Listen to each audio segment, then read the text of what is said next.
You're now watching The Wash Daily. Today news, Mary Jane reports that there's about 30% increase in people using cannabis. A big part of it is people are realizing now cannabis isn't dangerous. It's a much safer alternative than alcohol, and that when people are getting more healthy, cannabis makes a lot more sense. Edibles are a big part of it, people using tinctures. Also, having THC present increases the ability of CBD to work for a person in a lot of cases. Investors are making predictions that the cannabis market is going to be increasing tenfold, going from about a $300 million industry to about a $3 billion industry over the next few years. It's an exciting time to be involved in cannabis. Also news, Utah now has drive-through cannabis access for medical patients available in response to the COVID-19 crisis. They're hoping it helps to promote social distancing. People who are using cannabis medicinally are increasing exponentially in states like Utah, where it's coming very, very clear that there's a ton of health benefits from using products that have CBD in them. Also, cannabis as food is very important, and edibles are doing wonders for a lot of people who are in a lot of pain. It's helping people stay off opiates, and it's helping people become healthier and live longer. There's great news, but 3 dispensaries isn't going to be enough. They're hoping for another 11 dispensaries to open, and that's still going to be to serve about 3,000 or 4,000 medical patients by the end of the year.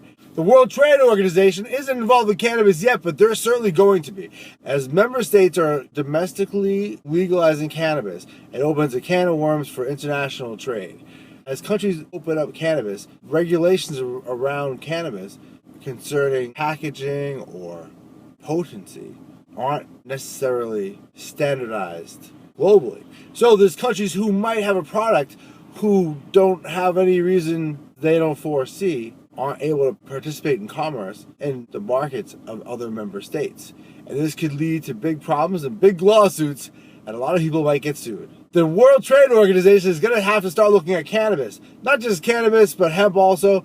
And the problem is that as states open up the doors for domestic trade of cannabis products, it also requires that they open those doors internationally. And states who have seemingly arbitrary requirements and regulations around cannabis might have a problem in their hands when other nations try to do business in those countries and can't because of regulations that don't seem fair.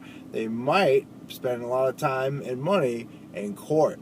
One example is with hemp. Not all the hemp is required to be less than 3%. Recently, Poland set their number of allowable THC and hemp to 1%.